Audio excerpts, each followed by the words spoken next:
Hello friends खुलुमबाय नोंथांमोननाव मोनसे अपडेट लानानै फैदों यूक्रेन राशिया वारनि आपडेट दिनै दावहानि 35थि सान बे 35थि सानावबो नुनो मोनदों दावहाया गिलु बालुआनो जागासिनो थादों राशिया गावसोरनि एटाक खालामनायखौ मिसाइल गावनायखौ बेबायदि रकेट एटाक खालामनायखौ टेंकजों एटाक खालामनायखौ जेबो खमायाखै आरो यूक्रेननि जि नोगोर सोहोर बिल्डिं मोनसे उनाव मोनसे बरबाद जालांगासिनो थादों जोबस्रांलांगासिनो थादों जेलेन्स्की बिथांनि जि जित सारेन्डार खालामनो नागारि बै आखुथाया यूक्रेननि सोहोरफोरखौ बिल्डिंफोरखौ माखासे इनफ्रास्ट्राक्चारफोरखौ मोनसे उनाव मोनसे फोजोबलांगासिनो थादों मैया तुर्कीनि इस्तानबुलाव यूक्रेन आरो रासियानि गेजेराव सावरायनाय जादोंमोन 5थि राउन्ड बे सावरायनायाव नाथाय जेबो मोजां फिथाय नुनो मोनाखैसै बा जेबो सलुशन जानाय नुनो मोनाखैसै अबयसे बे सावरायनायनिफ्राय मोनसे बाथ्राया रोखा जादों व्लादिमिर पुतिन आरो भल'दिमिर जेलेन्स्की बिथांमोना जोबोर थाबैनो लोगो मोनलायनो हागौ आरो सानैजों मोगामोगि सावरायज्लायनो हागौ नाथाय बे सम्भावनासो बे सावरायखांनायनि उनावनो रासिया मोनसे बाथ्रा बुंदों यूक्रेनाव सिजफायार खालामनायनि जेबो थांखि गैया आरो सिजफायारनि बाथ्रायानो जानो हाया सिजफायार माब्लाबाबो खालामा रासिया बेवहाय थामहिनबा बे रायलायनाया थारैनो फेलें होननानै बुंगोन जुदि सिजफायारानो जायाबा माबायदि गोजोन थासारि फैनो थामहिनबा रासिया जेबो सिजफायार खालामनायनि जेबो टारगेट गैया थांखि गैया आरो दावहाया गोख्रोंनिफ्राय गोख्रोंसिन जालांबाय थागोन बेखौनो जों बुजिनानै मोनो पोलेन्डआ रासियानि सानैसो राजनायिकफोरखौ एक्सन लादों नङा होमबा बिसोरखौ होखारहरनो नागिरदों पोलेन्डनिफ्राय आरो बेनि फिथाय हिसाबै बेनि रिएक्शन हिसाबै रासियायाबो मोनसे खामानि मावदों मा पोलेन्डनि जि दूतावास बेनि जि एकाउन्ट बे एकाउन्ट माखासेखौ गासैखौबो बन्द खालामजोबनाय जादों गासैखौबो हल्ड खालामजोबदों बै माखासे राजनायिकफोरखौ पोलेन्डनिफ्राय होखारहरनो नागिरनाय बा बायदिसिना बेबायदि एक्शन लानायनि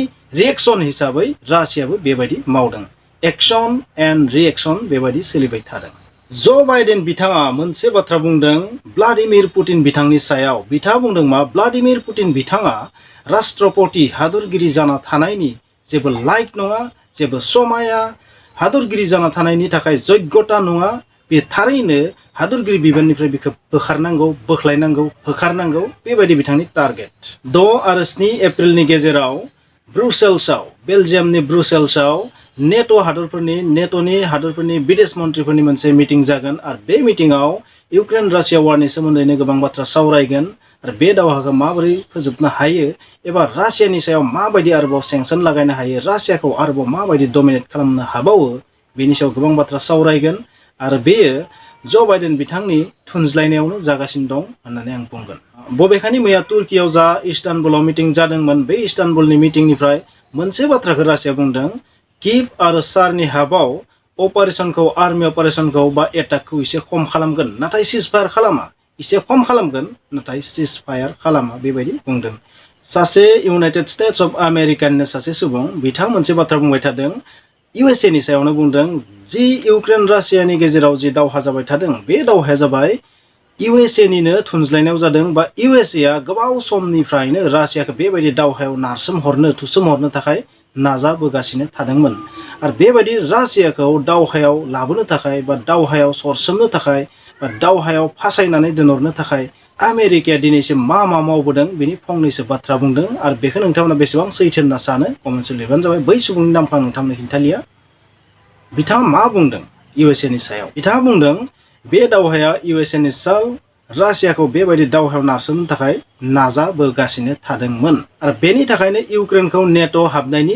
लब होबोदों थारैनो जुदि यूक्रेना नेट' हाबोबा यूक्रेनखौ रासिया एटाक खालामखागोन अब्लाना मोननै हादरनि गेजेराव दावहा जागोन आरो बेखौनो USA आ लुबैदों बेनिखायनो यूक्रेननो नेट' हाबनायनि लबखौ होबाय थाबोदों USA आ आरोबाव मोनसे बाथ्रा बुंबावदों बिथाङा यूक्रेनाव माखासे केमिकेल वेपन्स बा केमिकेल लेब बानायनायाव यूक्रेनखौ बेयाव लाफानायाबो मोनसे रासियानि टेनसन यूक्रेनाव बेबायदि मोनजिसो लेब दं होननानै बुंदों जेराव गासैबो USA नि फान्डिंआव जानाय आरो बेबायदि खालामनायखौ थारैनो रासिया गोजोनखानाय नङा बेखौ मिथिनानैबो USA आ बेबायदि केमिकेल लेब माखासे यूक्रेनाव बानायदों आरोबाव मोनसे बाथ्रा बुंबावदों नेट'आ यूक्रेननि बर्डाराव बेबायदि माखासे आर्मि ड्रिल खालामनाय ट्रेनिं होनाय आर्मि केम्प बानायनाय बेफोरबो रासियाखौ टेनसन लागायदों आरो बेनि थाखायनो बे दावहाया जादों आरो मोनसे बाथ्रायाबो सैथो जुदि बुहुमाव दावहायानो जुदि जायाबा बै USA नि हाथियारा बोरै फानजानो, बै नेट' हादरफोरनि हाथियारा बोरै फानजागोन?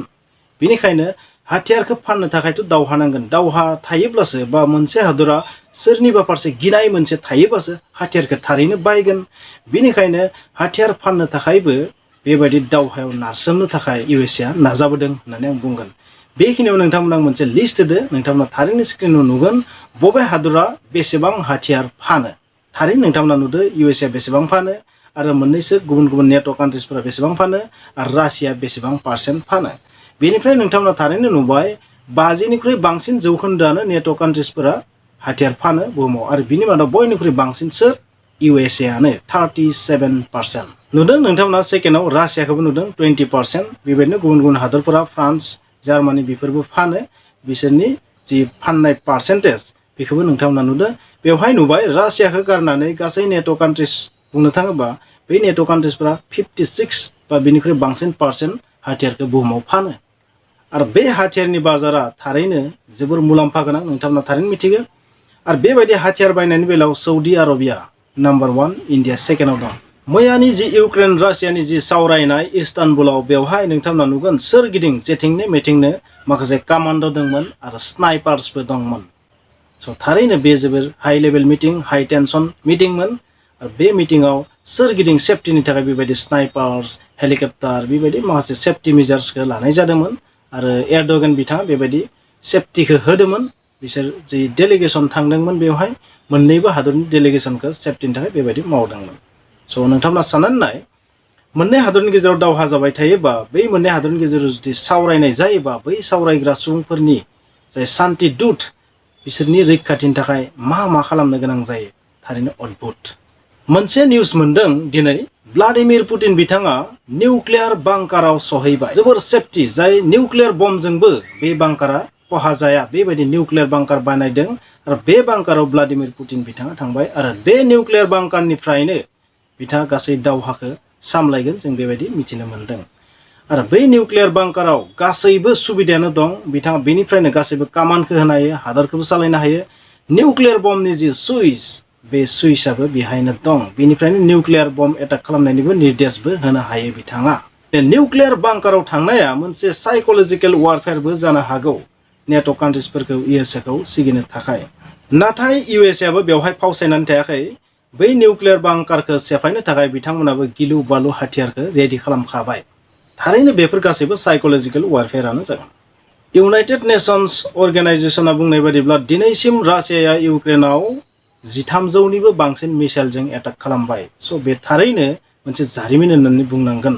एसेबां खम समनि गेजेराव दिनै दावहानि 35थि सान, बे 35थि साननि गेजेराव 1300 मिसाइल, बेसेबां सैथो बेसे मिथिया, बे इउएननिसो दाबा आरो बे इउक्रेननिसो बुंनाय। सोनाबनि मिडियाफोरासो बुंनाय बाथ्रा बेयो। इउनाइटेड नेशंस अर्गेनाइजेसना बुंनाय बादिब्ला 1119निबो बांसिन सिभिलियाननि थैबाय दासिम। IAEA नि महानिर्देशकआ इउक्रेनाव सहैबाय। जे इउक्रेनाव जाबायदि दावहा जाबाय थादों, बे दावहायाव जुदि गोरोन्थियावनो बबेबा मोनसे मिसाइला, रकेटा बा मर्टारनि बमा जुदि बबेबा मोनसे निउक्लियार रिएक्टराव जुदि गोलैहैयो, बे बुहुमनि थाखाय जोबोर गिथाव बाथाव, डुम्सडे होनजाथावना मोनसे जाथाय जानो हागौ।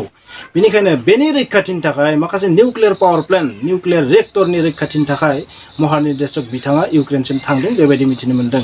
दावहा जायोब्ला मोननै हादरनि गेजेरावथ' सुबुङा जिउ जोबनो हागौ। नाथाय बेबायदि जुदि निउक्लियार पावार प्लान्टआव माबा मोनसे जुदि डाइजेस्टार जुदि जायोबा, जाब्रबथाय जुदि जायोबा, बे गासै बुहुमनि थाखाय जोबोर गिथाव बाथाव खैफोद जागोन। बेनिखायनो बै महानिर्देशक बिथाङा बैसिम थांनाया थारैनो बाख्नायथाव, गनायथाव, साबायखर होथाव होननानै आं बुंगोन। बिथाङा गावनि जिउखौ सानाखै। बे दावहायाव जायखिजाया थासारियावनो सोरनि जिउआ मा जानो हागौ बुंनो हाया। थेवब्लाबो बिथाङा गावनि जिउखौ सानाखै आरो बेबायदि थांदों। आरो मोननै हादरनि गेजेराव दावहा नांदोंबाबो जे निउक्लियार रिएक्टरफोरा, निउक्लियार पावार प्लान्टफोरा जेबो खहा जाया, बेखौ जों थि खालामो। बेनि थाखाय बिथाङा बेसिम थांदों, बेबायदि जों मिथिनो मोन्दों। थारैनो बिथांखौ जों धन्यबाद होनांगोन। खारन बबेबा मोनसे निउक्लियार रिएक्टराव जुदि जोबोर गिदिर जाब्रबथाय जायोबा, बेवहाय इउक्रेनाल' खहा जानाय नङा, इउरप, एसियाल' खहा जानाय नङा। बेवहाय रासिया, USA गासैबो बरबाद जाफाजोबगोन। बेवहाय रावबो खारग'नो हाया। दिनैसिम इउक्रेना मा दाबिदों, रासियाबो दाबिदों, नाथाय इउक्रेननि दाबिनायखौ आं नोंथांमोननो खिन्थानो। इउक्रेना बुंदों मा, दिनैसिम आरोबाव 2 गेदेर कामान्डार थैबावबाय, रासियानि बेबायदि बुंदों। 503 मटराइज्ड राइफल रेजिमेन्टनि कामान्डार चीफ अफ स्टाफआबो थैबाय बेबायदि जों मिथिनो मोनदों। इउक्रेना बुंदों दिनैसिम रासियानि एटाकआव 354 खुदियानि जिउ जोबबाय। थामहिनबा इउक्रेना रासियाखौ नरसंहार खालामदों बेबायदि बुंनो नाजादों। दावहायाव 17,000निबो बांसिन रासियान आर्मि थैबाय बेबायदि बुंदों इउक्रेना। 71 रासियान ड्रन, 129 रासियान हेलिकप्टार, 579निबो बांसिन रासियान टैंक जोबस्रांबाय बेबायदि बुंदों। मोन 7 रासियान आर्मिनि जाहाजखौ फोजोबस्रांबाय। मोन 73 फिउल टैंक रासियान आर्मिनि फोजोबस्रांबाय।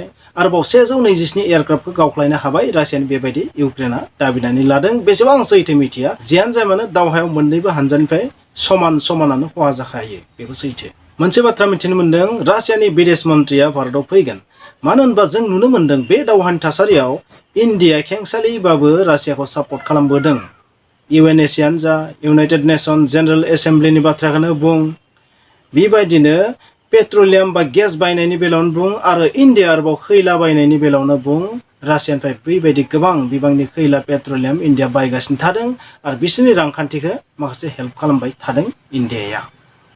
स' बेबायदि दावहानि समाव इन्डियानि बेबायदि सापर्टखौ नुनानै थारैनो रासियानि बिदेश मन्थ्रिया माबा मोनसे आरोबाव इन्डियानो माबा मोनसे अफार लानानै फैबावगोन खोमा। स' थारैनो दावहानि थासारिया जोबोद दुखुनांथाव।